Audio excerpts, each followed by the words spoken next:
Good morning, children. In biology, we were seeing the chapter 2 Nutrition in Animals. We saw how the food is digested in the human body and each organ's role of doing the process of digestion and absorbing the food components. Today, we are moving to the next heading, that is the digestion in grass eating animals. Okay, so how does the food is digested in the animals? We know that cow, buffaloes eat grass, right? So why do they eat grass and not any other foods like how humans eat? Does a cow eat pizza or burger? No, right? It eats only the grass. And by eating grass, what is the nutrient absorbed by the animal? Is it sufficient for its growth? Yes, because grasses are rich in cellulose. So, the animals like cow and buffaloes eat the grass as their food. Now, think about whether the animals eat thrice a day like human beings. Do they drink in between any coffee or any juices? No, right? Then, how come the all the essential nutrients for the growth of the animal is obtained only by eating grass? Because the answer is they follow a different digestion procedure.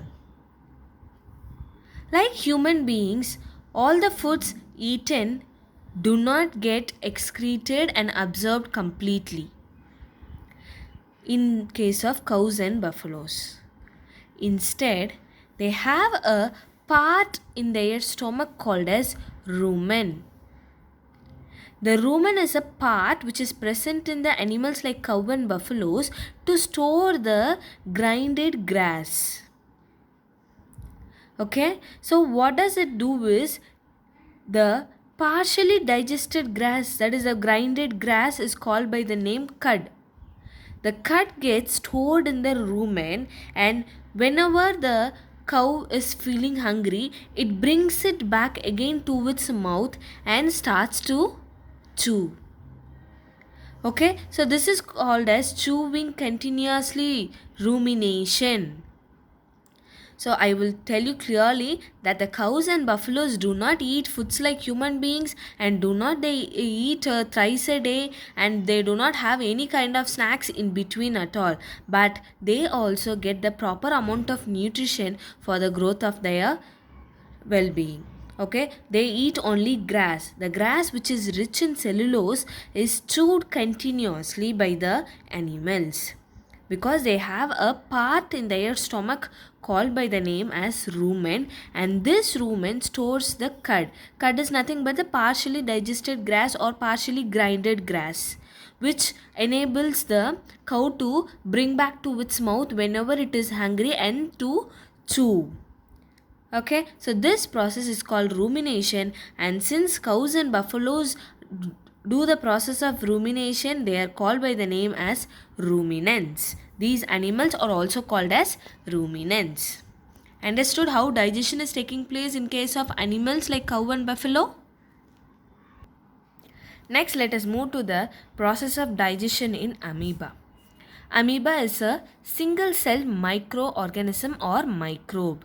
Okay, it is a microorganisms. Now we are going to see how does the digestion process takes place in a microorganism. Okay, the example microorganism which we have considered here is amoeba. It is a single celled microbe. Single celled means it has only one cell in it. It is a unicellular. Unicellular means one cell. We human beings are multicellular organisms because we know that the cells are the building blocks of organisms.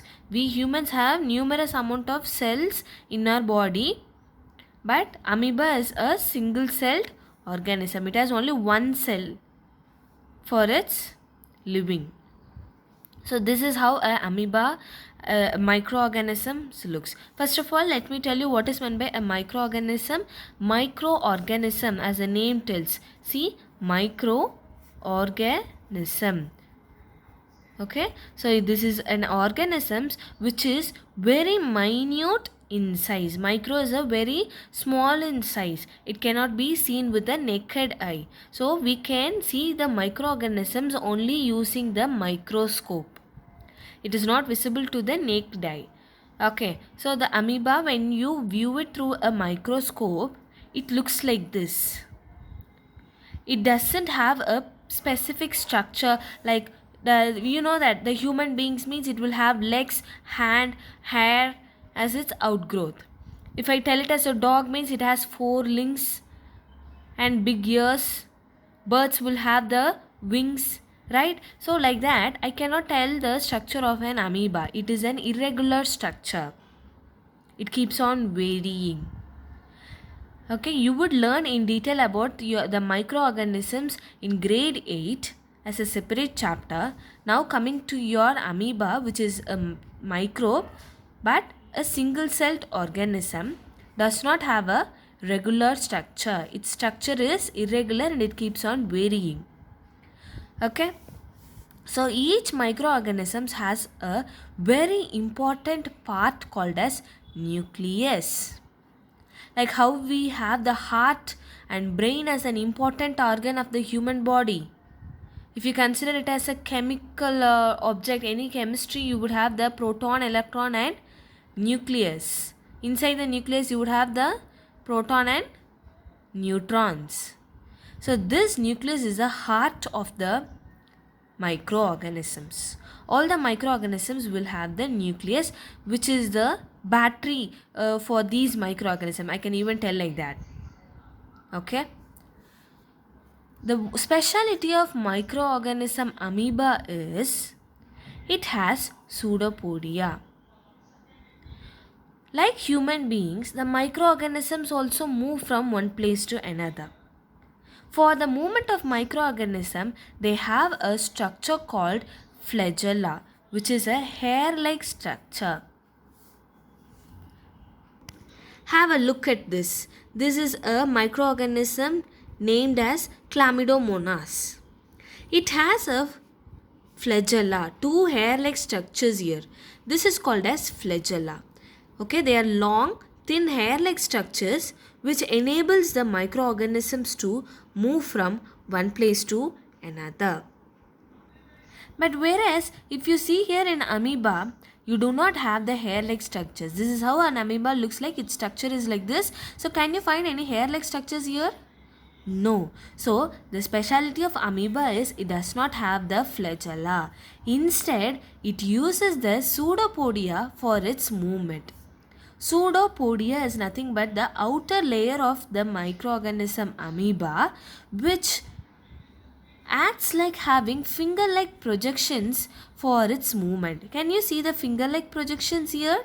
This is nothing but the layer of the microorganism which just acts as a false medium for its movement.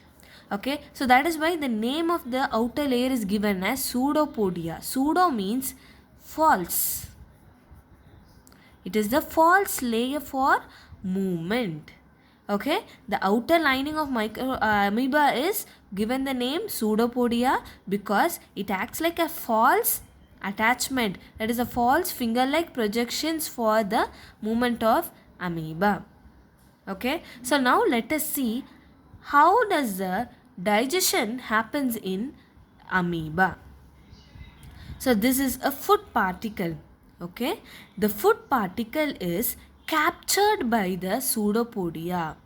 This is the outer layer, right? Whenever the amoeba finds any food particles, it just grabs it inside by the pseudopodia layer with the help of the pseudopodia. And what happens? It starts to absorb the nutrients from the food.